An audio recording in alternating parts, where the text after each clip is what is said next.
was just one afternoon in April.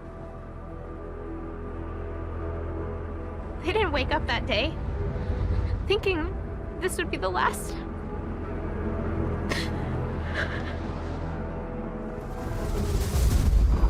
This will be a day where there's going to be so many tornado warnings.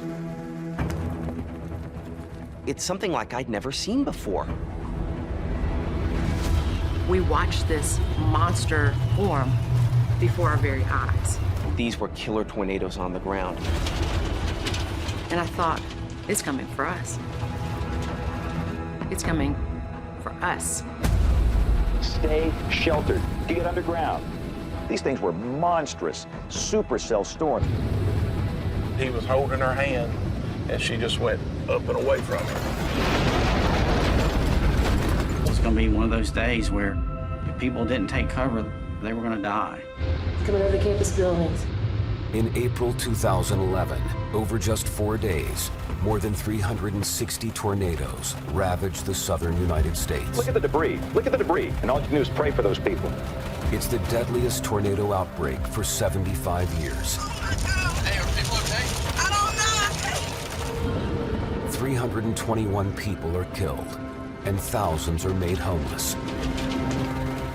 Now, eyewitness accounts, survivors' footage, and expert scientific analysis reveal the terrible events of the super tornado outbreak.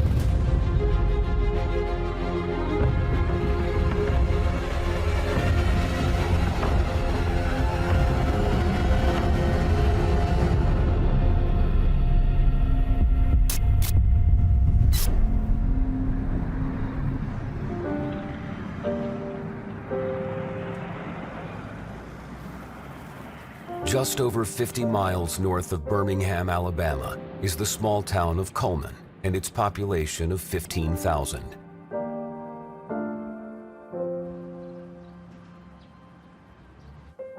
I'm Kitty Spears, the owner of the Busy Bee Cafe. I've been in business for myself here since 1989. The Busy Bee Cafe is run by family. All my family members work here. We're Cullman's oldest restaurant, and we're the backbone of this town. 100 miles south of Cullman is Tuscaloosa, home to more than 38,000 students from the University of Alabama. My name's Tori Sheehan. In 2011, I was a student at the University of Alabama, and I was also an intern at WVUA, the local station in Tuscaloosa. So I lived in the eastern part of Tuscaloosa in Alberta. It was a 2-story apartment complex made up mostly of students, but there were also people who weren't students at the university living there. It was my own little place. I mean, it was like a shoebox, basically, but it was mine, and I loved it.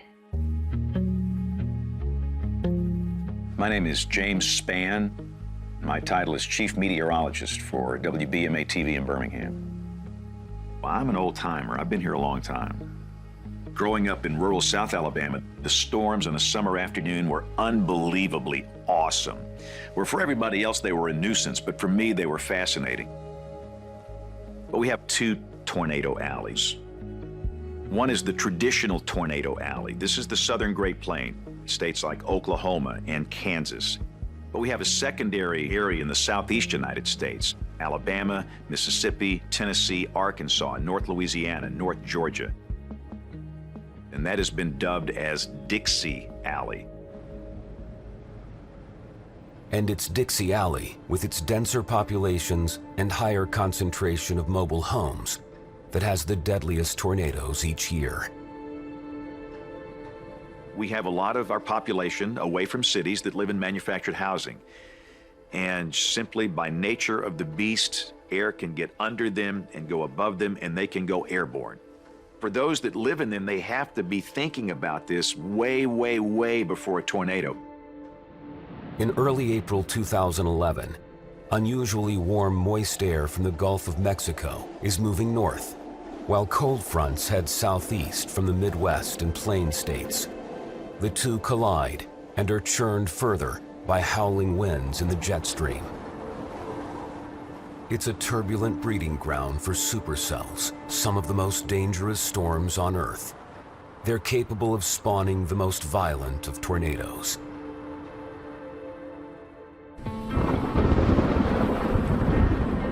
With the most powerful tornadoes being up to a mile wide, with spiraling winds of up to 250 miles an hour, alarm bells are ringing in the Deep South. We don't like to cry wolf, but in the days leading up to April 27th, we started seeing strong thunderstorms that actually developed into supercell thunderstorms. Supercells are long-lived, and statistically, they're the type of storms that produce not just tornadoes, but typically the bigger tornadoes, the more violent tornadoes.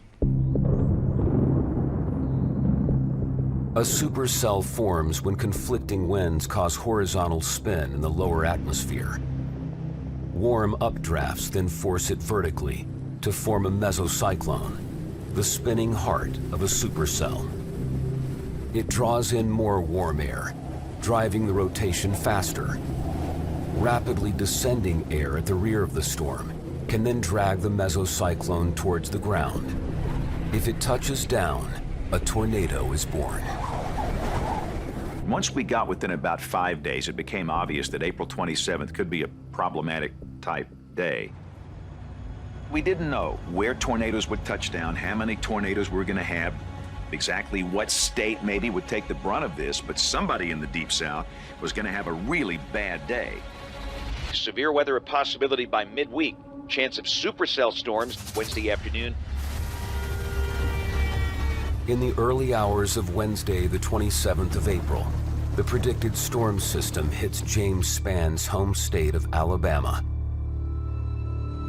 Walking in here, I knew I had to get my microphone strapped on and get ready to go on television immediately. It was just a sense of urgency and a sense of, I hope we're not in over our heads. These storms are very serious, so let's kind of reset here. It's 5:40. A lot of you are just waking up now to the sirens going off.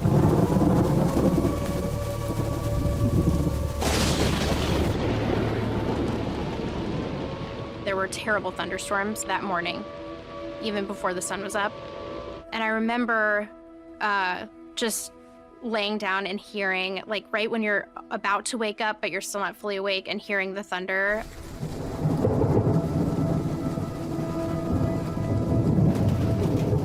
During the morning hours, 7 states are hit by a massive storm system. 92 tornadoes touch down, stretching from Louisiana all the way north to Ohio.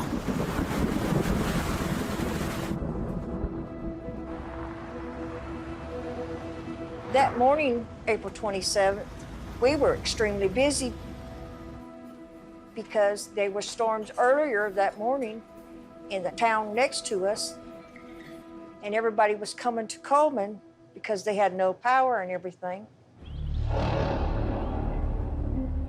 By 9 a.m., the weather system across Mississippi and Alabama completely transforms. Looks like we might see several hours of sunshine this morning, and that in turn could lead to some really rough weather later today. When we saw the sun break out, thinking, oh goodness, that's the last thing you want. And that's really going to heat the air up and make the air buoyant and set the stage for some horrible storms later in the day. This is the time where you go to a safe place now, as low as you can go, underground if you can get there, no mobile homes and no cars. So again, ignoring the warnings, storm chaser Reed Timmer decides to head in the direction of one of the supercell storms, near the town of Philadelphia in Mississippi. By afternoon, our target storm developed to the east of Jackson, Mississippi, and right when that storm developed, it assumed textbook supercell characteristics. And our plan was to find an open meadow that was directly in the path of that storm. Suddenly, the forest opened up, had a clear view to the southwest, and then bam! Oh my God! There's houses up there! Guys, probably one of the strongest tornadoes I've ever seen. As the 2011 tornado super outbreak begins to intensify, a massive twister has just touched down in Philadelphia, Mississippi. Oh my God, look at the horizontal vortices on the left side. Horizontal vortices feeding into it. Directly in its path is storm chaser Reed Temmer. Look at the left side! Look at the left side! It was approaching rapidly, and we saw the massive wedge. We knew it was powerful at that point. Very large tornado, very compact supercell structure as well. You could see the whole entire updraft and the rain shaft next to it. Rapid upward motion on the left side, horizontal vortices feeding into it, and you knew that we were dealing with a different monster. Houses up there! Houses! I was freaking out trying to let them know that there was a dangerous tornado heading for their location. Not good, guys! As it races along the ground, the half-a-mile-wide tornado suddenly becomes even more deadly as it mutates into a multiple vortex tornado made up of smaller vortices. One of them touched down right near that power pole. It dug a trench out of the ground, over 2 feet deep. Everything in its path was ripped out of the ground.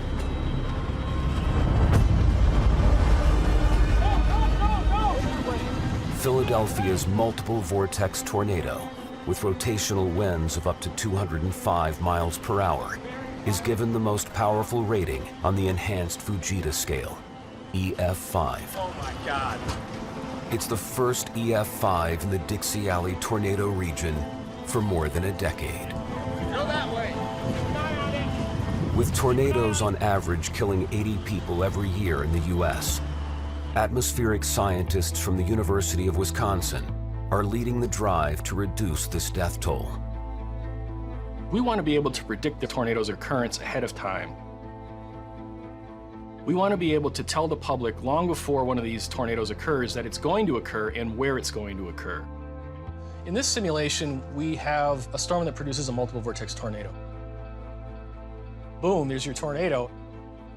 And it starts out as like a needle-thin, narrow thing, maybe 100 meters across. Very strong winds right off the top, but you'll notice as time goes on, it gets wider. Eventually, this thing gets wrapped in rain, but as it gets widened, you start to see embedded within this tornado are what you might think of as mini tornadoes. They're called suction vortices. And the multiple vortices are all kind of rotating about the center of a tornado. They each contain a center of low pressure and winds spiraling around them. So you have a combination of horizontal winds that are able to be so strong that you can just lift the top of a piece of pavement off and it's going to be pulled away, peeled away. Then you have a suction vortex that comes in and literally draws mass upwards from the ground because the updraft is so strong. By 2 p.m., the sky's full of potentially deadly supercells raging across Dixie Alley and beyond. This is probably the most serious event, quite frankly, going back maybe over the 32 years I've been here. There are multiple storms. All of these are life-threatening.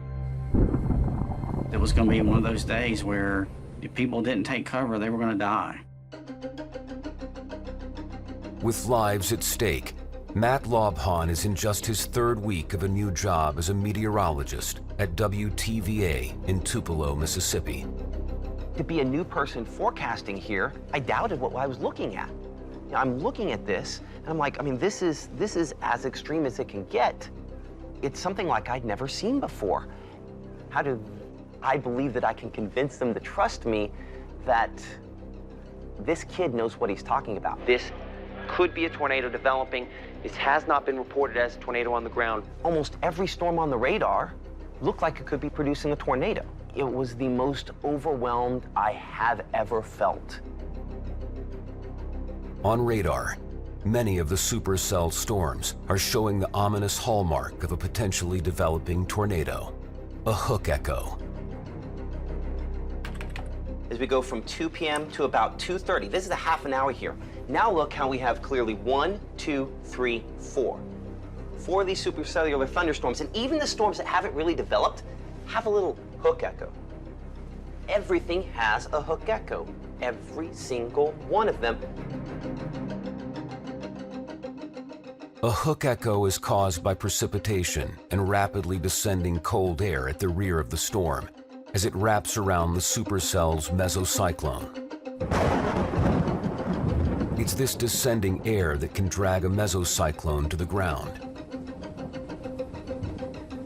And it's a sure sign that a tornado may be about to form. But on April 27, 2011, the deadly weather system is set to break almost all known records. What was so different about this was we had so much of the ingredients over such a large area that it wasn't that we were going to produce one, that we would produce multiple long track tornadoes that aren't just down for a minute and done, but down for half an hour.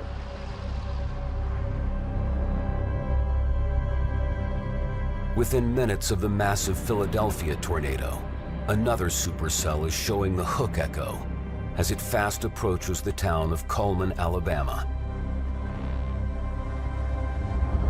Gosh, goodness gracious. Let's take a look at those cloud bases. Are you kidding me? And you know, I cannot believe we can see that far away. We watched a rapidly, and I mean rapidly, developing thunderstorm that went from a shower to a supercell within literally 20-25 minutes. It's down. The tornado has formed. Just making a beeline right toward downtown Cullman. Based on what we're seeing on the Skycam, that tornado down at the base could be 1/2 mile wide. Goodness gracious. Everybody in downtown Cullman should be in a safe place, hunkered down right now. But Kitty Spears, owner of Cullman's Busy Bee Cafe, has decided to stay at work. It was 3 o'clock. It was closing time. And I come to the cash register to get the money. And I just had pushed a button to open the cash register, and all of a sudden, my ears started hurting, and I was doing this number, and I just happened to look up, and I could see coming over the bridge a cloud on the ground, a big, wide, dirty cloud just coming straight at me. I didn't see a funnel. I just saw a cloud on the ground, and I could see stuff flying in the cloud. I could see debris flying. It was dirty, nasty looking.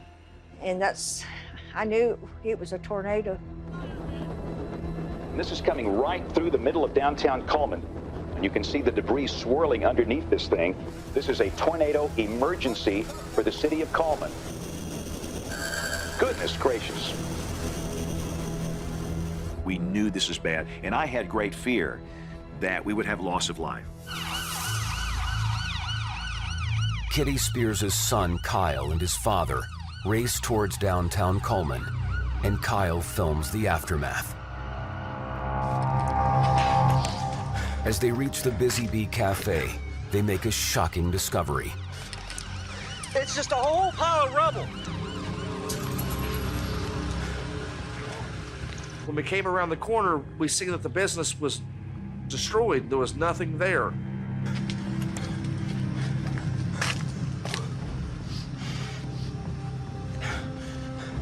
We just drove right up as fast as could and just parked in the middle of the road, and I ran out screaming for my mom. The whole Busy Bee was destroyed. My dad, he was running around frantically too, looking for my mother. This is the whole downtown area.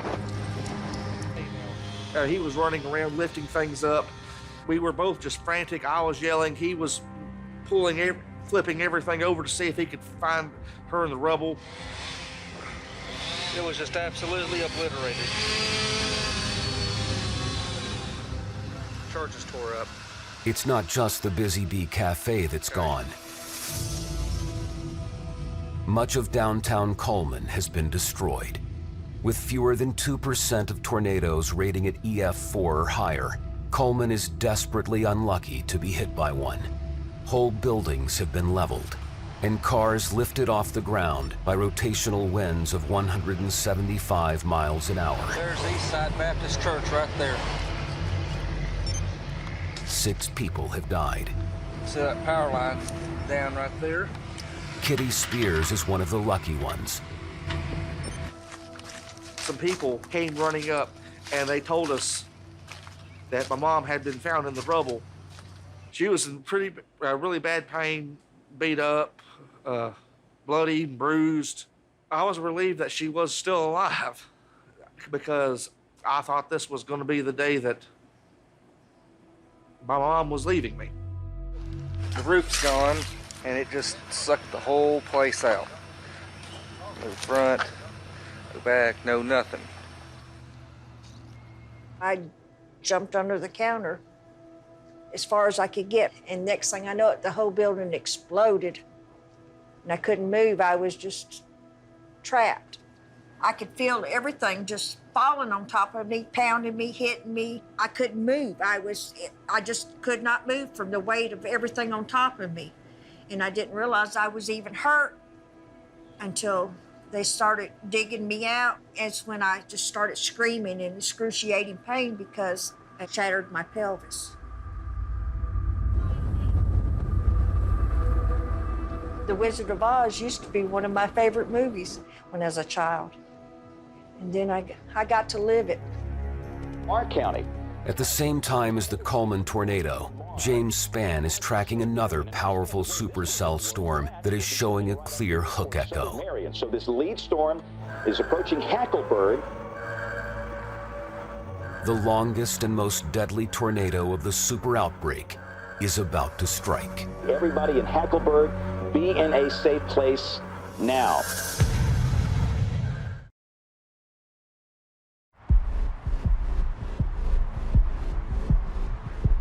Mid-afternoon on the 27th of April 2011, and a powerful supercell storm is bearing down on the town of Hackleburg, Alabama. I was just pleading with the viewers, you've got to listen, you've got to pay attention, you've got to get shelter. You want to be in an interior part of that lowest floor. Take blankets and pillows with you if you can. Otherwise, get underneath something sturdy. If you're not in a reinforced shelter, if you're not in a well-built structure, and a tornado with 210 miles per wind is coming towards you, if you're in a mobile home, you will die. And so this lead storm is approaching Hackleburg. Everybody in Hackleburg, be in a safe place now. Then, meteorologists' worst fears are realized. The telltale sign of a tornado touching down, known as a debris signature, forms on radar. It confirms the supercell has now spawned a tornado, and it's heading straight for Hackleburg. A debris signature is literally a circle that you see on radar. And at the middle of that circle is where the tornado is. And all of the debris that's being lifted off the ground is reflecting back the energy to the radar site. And so that deepest purple, that's a bunch of trees, and that's a bunch of houses and other things that are all just spinning around at more than 200 miles per hour. The tornado rips through Hackleburg, and it shows no sign of stopping as it bears down on the neighboring town of Phil Campbell and its population of just over 1,000 people.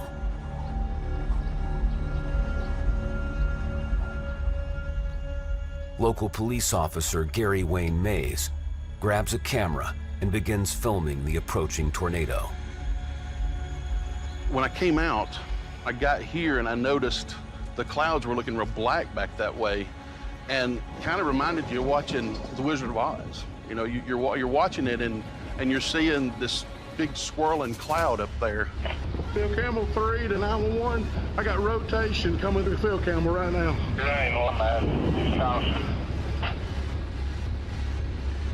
You saw bright white on this side and bright white on this side, and it was just black.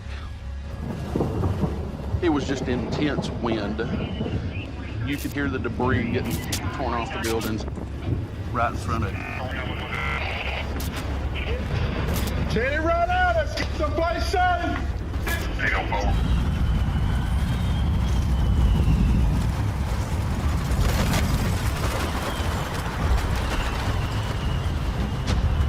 This thing had a wind velocity of 200 miles per hour or greater. You can't really imagine that.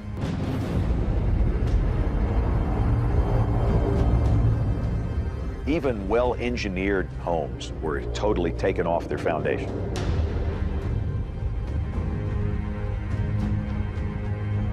With just 0.1% of tornadoes traveling more than 100 miles, this long-track tornado stays on the ground for more than 2 hours, covering a distance of 130 miles.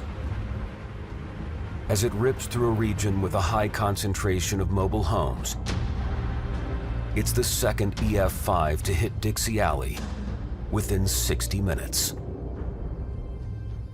Most tornadoes are down for 5, 10, 15 minutes, they're gone.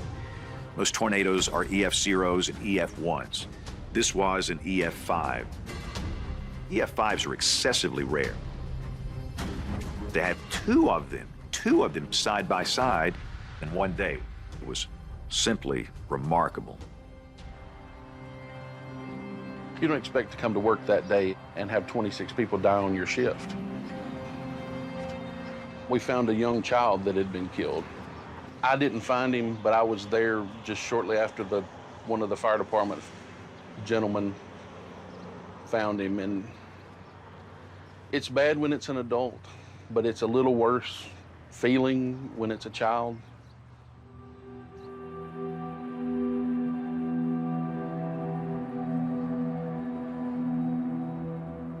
As the tornado continues to move northeast, it becomes the deadliest for half a century, as 72 people lose their lives.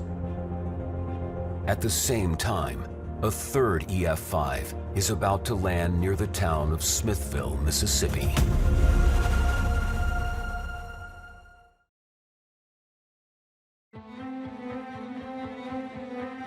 With a wave of potentially deadly supercell storms moving across the southern United States, James Spann is desperately trying to warn viewers to take shelter.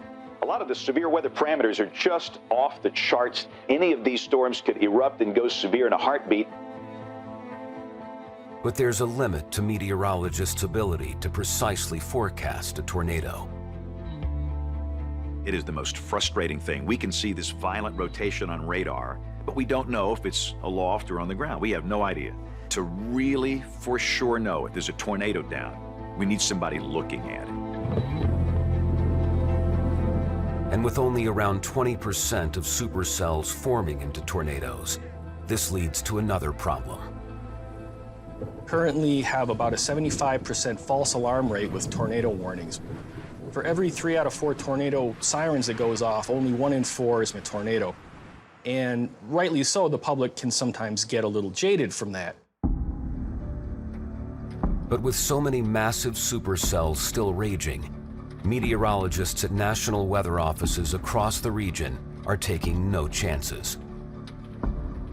We were really pushing it hard with this event due to all the ingredients coming together for violent killer tornadoes.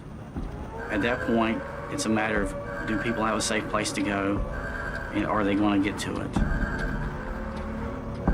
After a day of intermittent sirens, retired truck driver Paul Estes and his family are at their local diner in Smithville, Mississippi, trying to go about their lives as normal. Storm sirens were going off and on through the day, but we had gotten to a point where we just didn't, we got kind of complacent, so there goes the sirens again. But just after 3:30 p.m., everything changes. Well, the next thing I knew, one of the employees said, "There's a tornado on the way, shut the gas off, and y'all get in the coolers." So I jumped in the cooler and pulled the cooler door shut.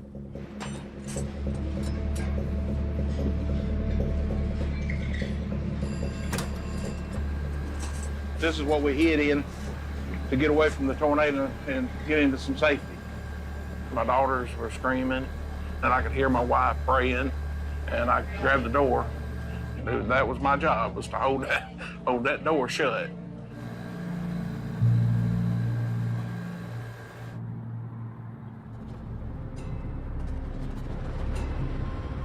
Just after 3:40 p.m., the third EF5 in just over 60 minutes touches down. With rotational speed in excess of 200 miles per hour, it's heading directly towards the town of Smithville. It's so powerful that it lifts a vehicle 130 feet and sends it smashing into the town's water tower.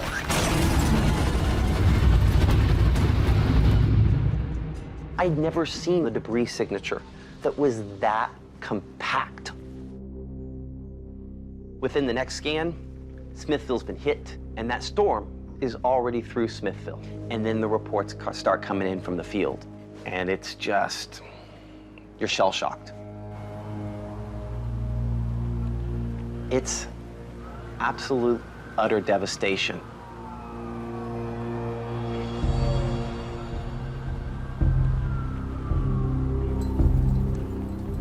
As the storm subsides, it's clear much of central Smithville has suffered catastrophic damage. But Paul Estes and his family have clung to life inside the diner. When we come out of the cooler, everything was devastated. Everything was leveled. Wood, twisted metal, all the way across to my parents' home. Paul's parents' house has been completely destroyed. Well, when I got here, well, it just looked like somebody had shoved it to one side and just broke it into splinters. It was devastating. I don't know that I'd ever saw anything like that before. You know, I've seen pictures on TV of wars and stuff, but I've never seen anything just destroyed like that. That got me scared because I knew Mom and Daddy was in the house. And as I got here, my dad was still alive. He was blown over to the driveway. He had been covered up with a bunch of debris, but I couldn't find my mama. He said he was holding her hand and she just went up and away from him. So I couldn't hold on to her. I just stood there and cried. I mean, I had a good idea she was gone, Mama was dead, but I just stood there and cried.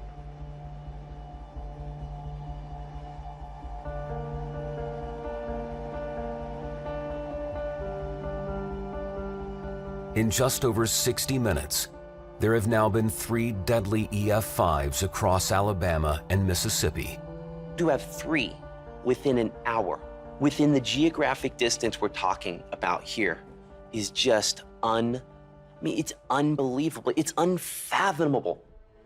Just when it seems things can't get any worse, just 100 miles from Smithville, another tornado touches down.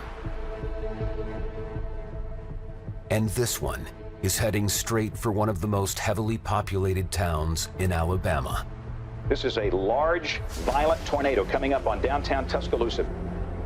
Be in a safe place right now.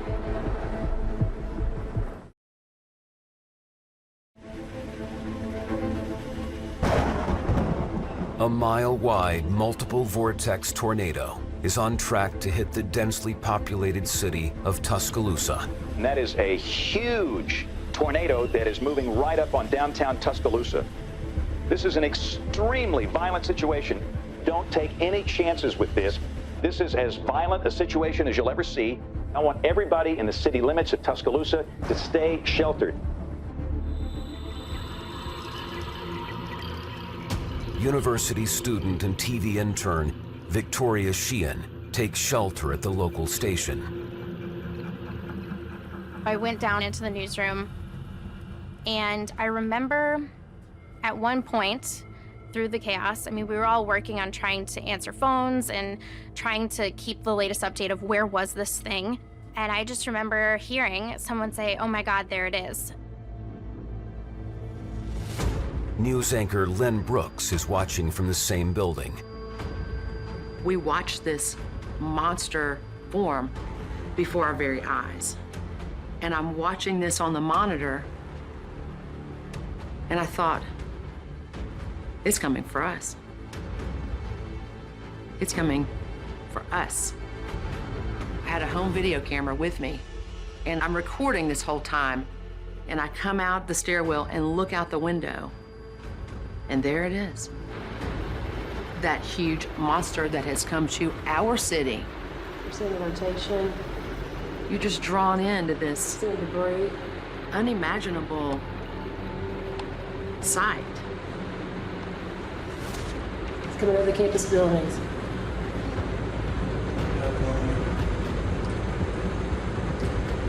Everything went black. Boom. If you are in the city limits of Tuscaloosa or on the campus of the University of Alabama, stay sheltered. Get underground. As the tornado approaches downtown Tuscaloosa, 25-year-old Ryan Chandler and his friend Nate decide to ignore the warnings. I was watching James Spann on the news talking about the storms that were coming through. That's actually when I sent out a tweet to see if anybody wanted to chase a storm. And my friend Nate actually replied and said he was game. And we took off down 15th Street. There it is. All of a sudden it was right on top of us.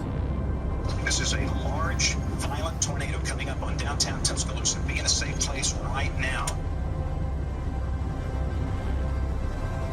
It was just this wall of churning clouds, bigger than anything that you can really imagine.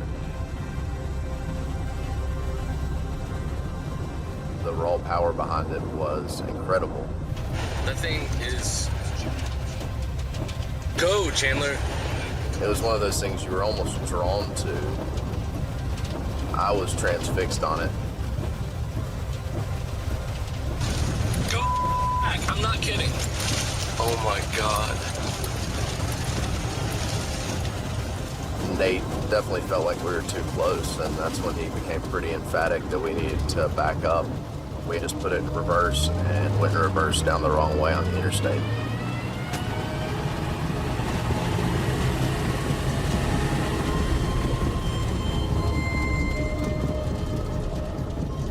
At 1.5 miles wide, the vast tornado rips through the city. We're getting reports of major damage in Tuscaloosa. Look at the debris. Look at the debris. And all you can do is pray for those people. I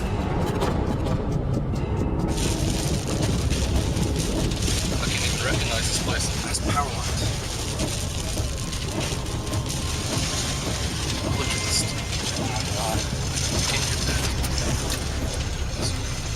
God. I've never been to war, but it would be the closest thing I've seen to, or I would describe as a war zone. And houses looked like they had just been exploded or imploded. Building materials were everywhere.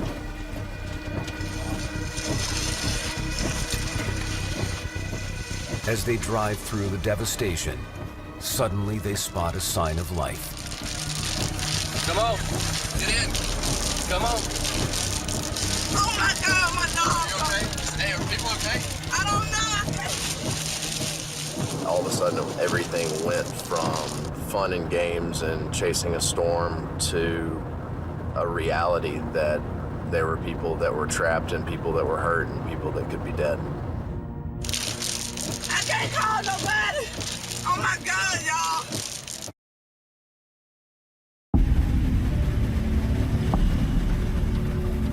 A deadly multiple vortex tornado has just hit a densely populated area of Tuscaloosa. Local student Victoria Sheehan films the aftermath with no idea if her home is still standing. There's just people walking down the main roads in Tuscaloosa. Oh, this used to be the church. We actually came over a slight hill, and you could look out and you saw University Boulevard, and it was just, it looked like a war zone.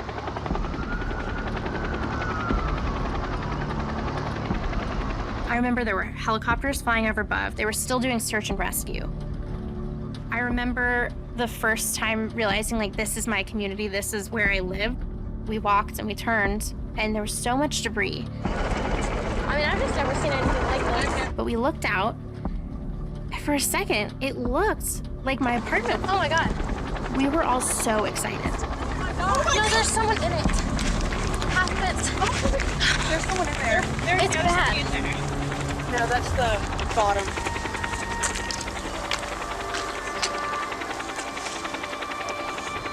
Wow. In an instant, it comes into focus that actually I don't see anything of my apartment left.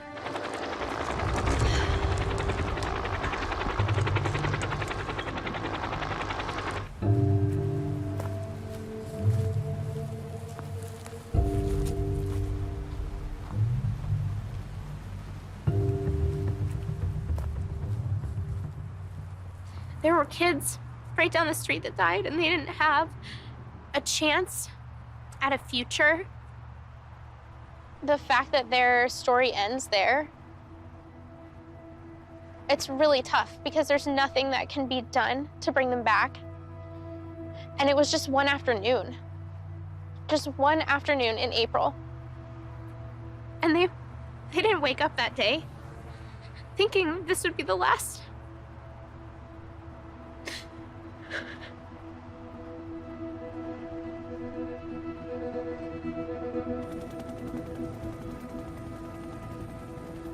It doesn't look like our city anymore. Where did it go? Where's our city? You live on the same street for 20, 30 years, and people would make the wrong turn to go to their own home because there's no more landmarks anymore. With damage of more than $2 billion, the Tuscaloosa tornado becomes one of the most costly in U.S. history. With winds in excess of 190 miles an hour, it's rated at EF4. More than 4,000 homes are destroyed, and 65 people lose their lives. I think we could have done much better. I think with hindsight, you know which of these storms was going to be a killer. You can hone in more on those. I would love to think with more experience that we could have said the right things. But they were going to be killers regardless. There is no book, there is no manual, there is no class on how to handle one day with 62 tornadoes in one state. History will judge us on how we perform that day. I don't know, I have no earthly idea. But to me, it wasn't the number of EF5s, it wasn't the number of EF4s, it was the number of people that died. That's what's in my mind. We all experienced our weakest moment. We had been brought to our knees by this. But in that moment of weakness, when all the material possessions were stripped away, and you realized you had maybe someone that you loved to still hold on to, you saw a strength in people like you would have never seen otherwise.